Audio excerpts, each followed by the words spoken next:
Ah, shit.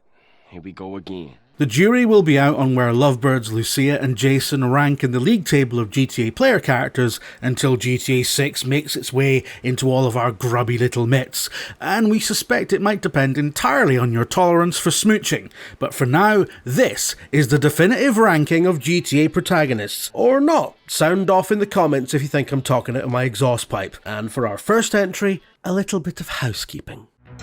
Good shot, kid. I think you got him. In order not to spend the first third of this entire video going on about a bunch of terrible illustrations that nobody remembers, we only really care about GTA's 3D and HD universes, that is to say, every protagonist from GTA 3 onwards, as you can pretty much bundle up all the ones from the 2D era into one big ball of nothing. That's right, purists, you heard me. Look, no disrespect to Bubba and Rodney and I don't know, Terry? Was Terry one of them? But they are a collection of character portraits and little else. Character portraits that don't even alter the in-game PC beyond a simple palette swap. One thing you can say about this roster though is that all the way back in 1997, the Grand Theft Auto franchise allowed you to play as not one, not two, but 4 women in the form of Divine, Katie, Mika, and Ulrika, and given that it would take almost 30 years for the series to let a woman back into the driving seat, it's worth pointing out. The sequel, though, shelved the idea of a character select screen altogether and kicked off the more established tradition of a fixed protagonist. In the city. Okay, we're still in the 2D universe, but GTA 2's Claude Speed is actually a fairly fleshed out character compared to his predecessors, and by that I mean he was the first GTA protagonist to have more than one facial expression. In the live action movie that precedes the game, in which he's played by a male model who looks like he sells vape liquid from a folding table. Quite how this obviously contemporary set short film relates to the dystopian future world of GTA 2 has always been subject to fan speculation, but it's generally accepted that some sort of cryogenic freezing is involved, making GTA 2 a secret homage to Demolition Man, one of the 90s greatest action movies, and I would rather watch that every night until I'm dead than play the PS1 GTA games ever again. I'm gonna love running this place. Look, sometimes things were great back in the day, but then they're best left in the past. My new man. Now, there is a widely held belief among fan circles that GTA 2's Claude Speed is the very same Claude you encounter in San Andreas, who, as you all know, goes on to be the protagonist of GTA 3, also known simply as GTA 3 Guy, also known affectionately as Fido. He's an escaped felon left for dead by his girlfriend Catalina in a bank job gone awry, which, as it is much later implied in San Andreas, was the grand finale to a long Bonnie and Clyde streak that takes place across most of the 1990s. What we actually know about Claude amounts to very little, and most of it doesn't even come from the game he's the star of. Having been conceived as a blank slate for players to project themselves onto, a mere puppet avatar in what was at the time an absurdly detailed urban crime simulation, Claude doesn't even get his name until we overhear it in an obscene phone call made to Carl Johnson. Hello, Claude, baby. I thought I called to say how much I love you and how well endowed you are. Nah, Catalina, it's Carl. He does get brownie points for giving good head, but he's by far the least interesting main guy since the series fully embraced a third dimension. And that's mostly because he's just you. Boring old you. You watching this and already thinking up the comment you're gonna write if I don't put Tommy Vercetti high enough. Mr. Vercetti. Colonel. Thank you for coming. Please sit. Let's be blunt here, right? Tommy Vercetti's a wanker. No, really, he is. I know he fronts one of the best games in the series, and he's played so memorably by the late Ray Liotta, and he wears a cool shirt, but the elephant in the room here is that he's more or less a legally distinct Tony Montana from Scarface. He's in the same business, he has the same temper, he even lives in the same gaff. The main difference is that Tommy Vercetti isn't shown to be addicted to his own product, but despite this, is just as quick to anger and just as extreme in his outlook. Which means he's just a wanker, innit? And if you're not a cokehead and you're acting like a wanker, you're just a wanker, right? It's basically just maths. After all, you're a conniving, backstabbing, two-bit thief, and I'm a convicted psychotic killer and drug dealer. This is Pop's capo, Tony Cipriani.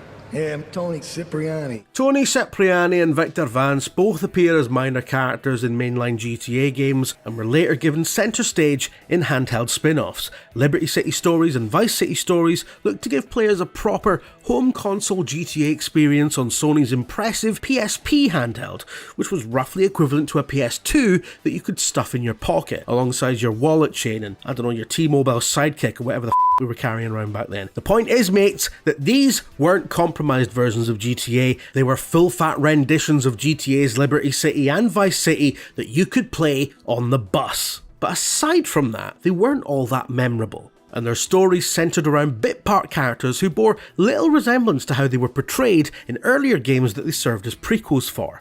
Both Vance and Cipriani undergo some fairly drastic personality transplants in order to work as protagonists.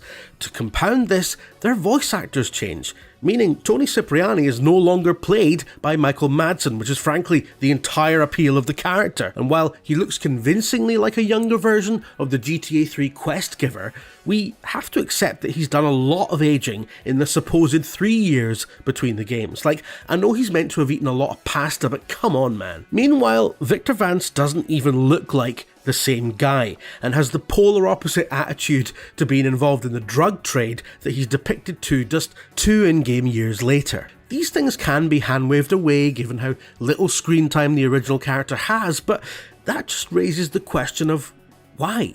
Why are these games centred around a quest dispenser and someone whose function in the original game is to get unceremoniously assassinated in order to provide character motivation for their dipshit brother? We don't need to know what these guys were up to before they did their bit and pissed off. I'd have rather had an entire game as Ken Rosenberg, Tommy Vercetti's cokehead lawyer, who's originally from Liberty City and could have headed up several handheld games in a sort of Ace Attorney style spin-off series, and frankly, I think it's very rude of Rockstar to stop taking my calls about it.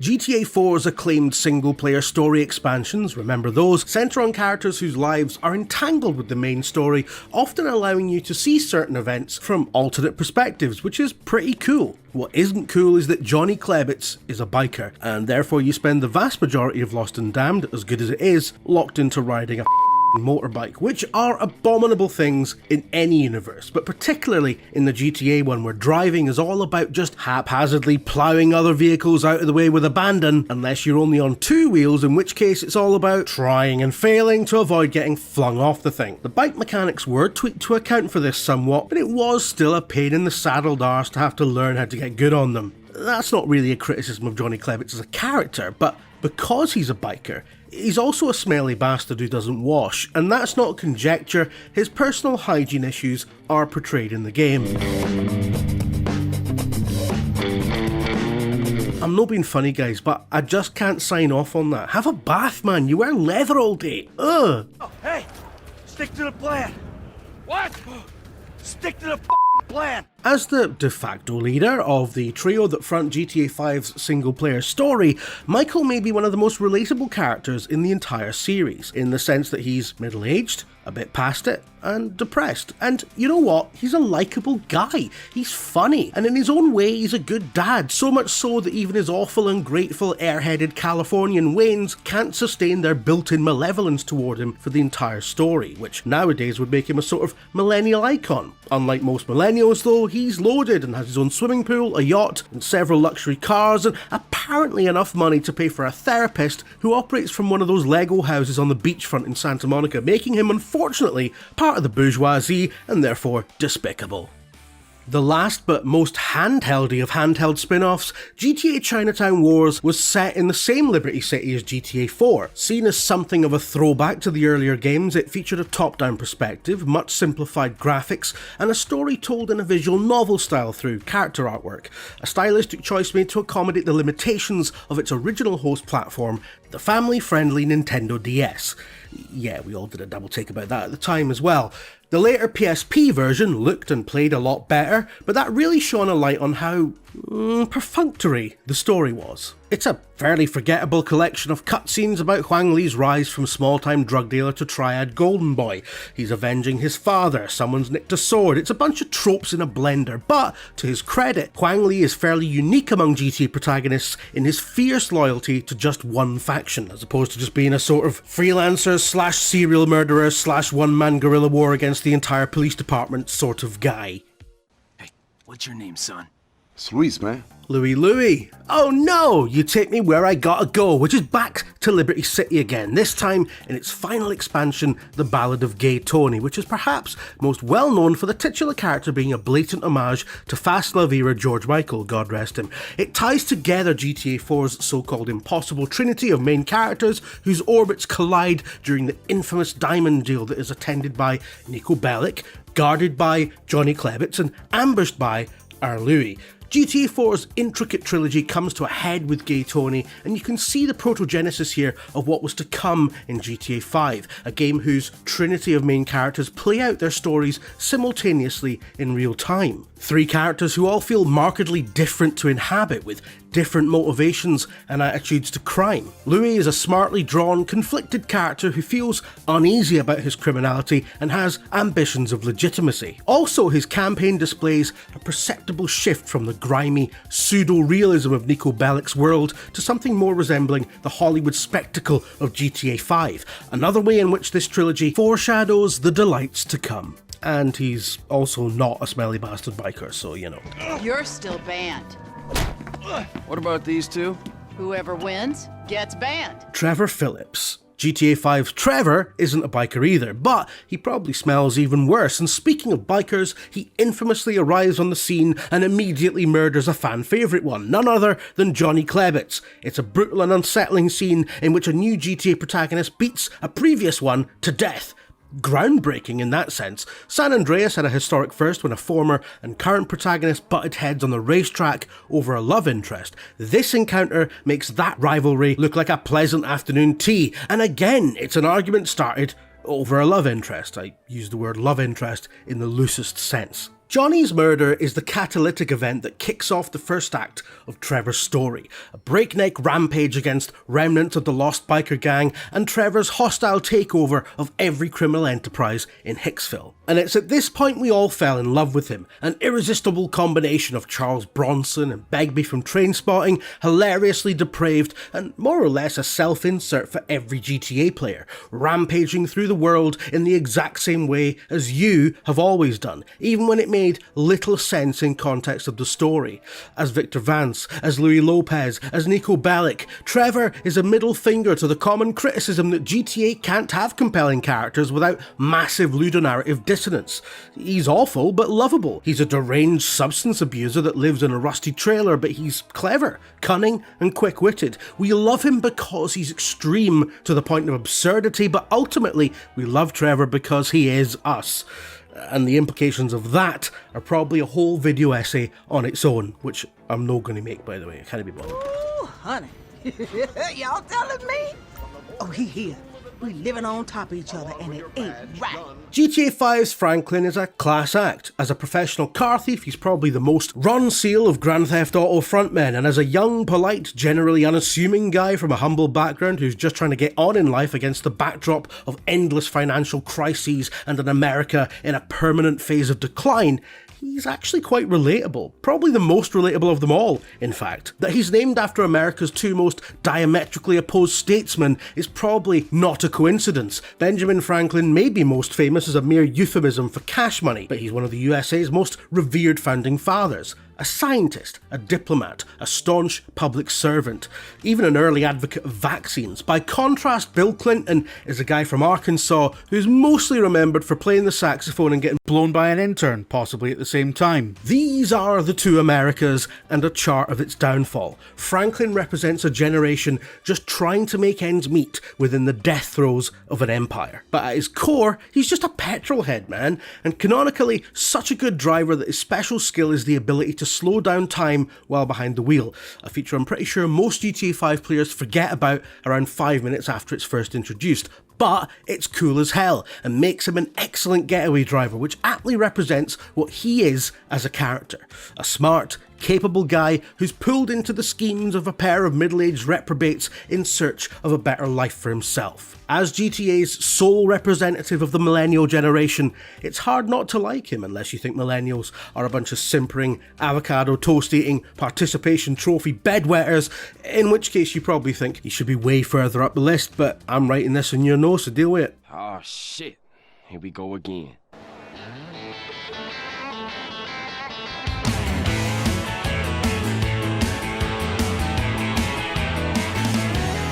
It was 1999 on... For my money, San Andreas is the absolute best game in the 3D universe, and that is in no small part down to Carl Johnson. CJ, the wisecracking Californian hailing from the heyday of gangster rap, represents, much like Franklin, a generation of African Americans who came of age during a period of social unrest and biting economic hardship, which doesn't seem to have ever ended.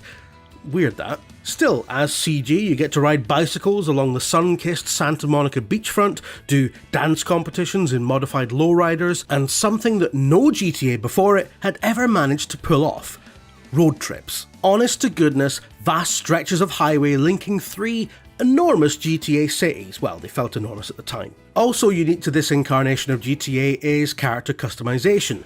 CJ is a fixed character, but through various minigames and activities, players can change his vital statistics and level up his strength, his size, his athleticism. You can, by investing considerable time and effort, be the CJ you want to be. And in a rare show of body positivity for the series, all shapes and sizes are valid. In fact, there are even situations where being a big, huge, fat guy is preferable, in the dating simulator for example, or when voicing a ranked list of GTA protagonists. Oh wait, hang on, I might have confused myself there. Oh yeah! There she is! Liberty City! Yeah. You ever been? Oh. Crazy place, Niko. You knew this was coming, and you might think it's the Sude's choice, but Niko Bellic is without a doubt Grand Theft Auto's most compelling, most quintessential protagonist. A perfect blend of anonymous player insert and narrative nexus with an established personality. He has all the things that a GTA protagonist should do. He's funny, he's ambitious, he's a reluctant scumbag, and at the start of the game he, like the player, is a new arrival to Liberty City, an illegal alien in every sense of the term, apart from, spaceships and anal probing and all that. Niko Bellic finds America as bewildering and baffling as we all do, even most Americans I think, but brings a stoic Eastern European detachment to proceedings that spotlights the absurdity of these brash, loud personalities that become Niko Bellic's friends, allies and enemies over the course of the game. In a series that is explicitly a satire of American excess, Niko is the perfect send-up of the American dream. Arriving into New York on a boat, ready for a new life in the capital of Western civilization, and it kinda sucks. And the problems he left back in his homeland don't disappear. In fact, they follow him to Liberty City and collide spectacularly with the various conflicts that are already happening there. I mean, that's not a metaphor, that's a Ken Burns documentary. GTA 4 remains the smartest, most ambitious, and adjusting for the passage of time, most technically impressive GTA ever made. And it's Niko Bellic that pulls us through it, that gives us all the proper context and imbues it with a much more profound sense of satire than could be achieved if he were simply yet another American going about his American business in America. He's the best protagonist, not just because he's the best written, not just because he has the most interesting backstory, and not just because his character model is subject to the forces of the most complex physics simulation that the series has ever had and sadly abandoned by the next game. He's the best protagonist because he's an outsider looking in. He is Grand Theft Auto personified, the perfect avatar through which to explore this exciting, enormous, absolutely deranged and impossibly intricately detailed European view of what America is like. Well, Scottish, which still counts as European despite all that business a while back. And so concludes our definitive ranking of GTA protagonists, apart from Mike from GTA Advance, because he's in a 2D game set in the 3D universe, which makes him frankly too much of an anomaly to think about. And it's not like any of you noticed, the 12 people who played this would rather forget, so yeah, definitive. Pop over to Eurogamer and subscribe for more IGN affiliated content like this.